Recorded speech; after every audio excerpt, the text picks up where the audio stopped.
When it came to retirement and your life adjusts, I would just like to say that being up early in the mornings, which we still do, is important to us, as we feel that the longer you stay in bed, fatigue can start to set in. So we've got a routine that when we wake up, we like to get up, have our breakfast early, make an effort to feel that life don't end because you don't go to work. You've got to motivate yourself and be positive. You can't be positive all the time, there's bound to be downers, but don't leave that bother you, because you've got all the time in the world. You've got all day to do nothing. But in that time, there's so much to do, you don't realise how you had time to go to work in the first place.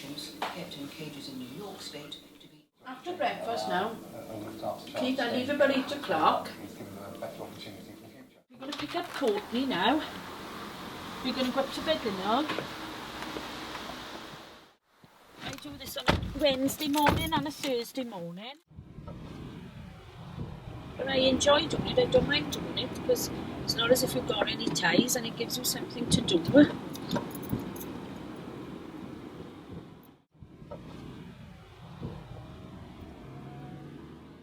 Oh, South Africans own that building. I think Grandpa's afraid. This is our highlight of the day now, when I'm sitting here and he reads every bit of the paper to me. I went to bed at 8 o'clock in the evening and wound up my clock and set the alarm to sound at 9 o'clock in the morning. How many hours sleep would I get? Wait a minute now, you'll have to read down again to me then. I worked for 50 years. Started at 15 in the collieries, worked till I was 46, finished through pit closures, had a brief spell in Hoovers, which was disastrous, and then worked for Merthyr Tydfil Council till I was 65. I started work when at the age of 15, and I've always been in and out of work up to the age of 62. And I built my way up there from a carer on the community to a supervisor and a planning officer.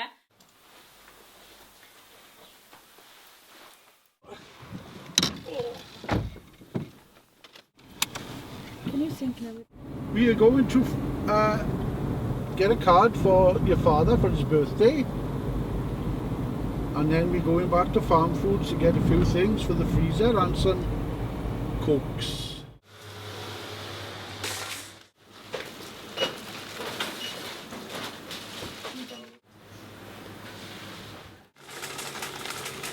Since I've retired, I've thoroughly enjoyed retirement. Starting off, it was strange, but now very happy.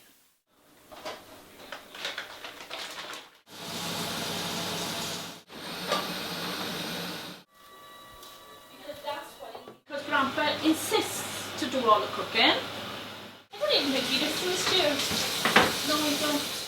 I'm what they call selectively deaf, Beck. See, Rebecca, I go and try and get involved. I do one cup of tea, and then he just takes over, and he does the other cup of tea. You say, no, that's all they're doing in our house is eating and cooking food. When it came to the retirement, I sort of, at the end of the latter years, I was struggling in work, I realised. Until I retired, did I realise how I was struggling. Well, not a lot really, only financially, where you had 2 wages coming in, which my wife Jeanette was working, but otherwise very, very happy. I think how I used to tell the children about their Facebook, but it can get addictive, can it? Could it be that it was all so simple then, all was time you little never lied? Did feel that swarming after? Keith's got 2 t-shirts that he wears intervenes, one for the other, that really need to be disowned, but he thinks they're the best 2 t-shirts in the world and it irritates me. I love her to bits, but sometimes she's a bit of a diva. Can't say she's perfect, in my eyes she is, but she... So I think that proves that we are enjoying it, because it's too late after when you've got no time to have what really is important, and that's each other.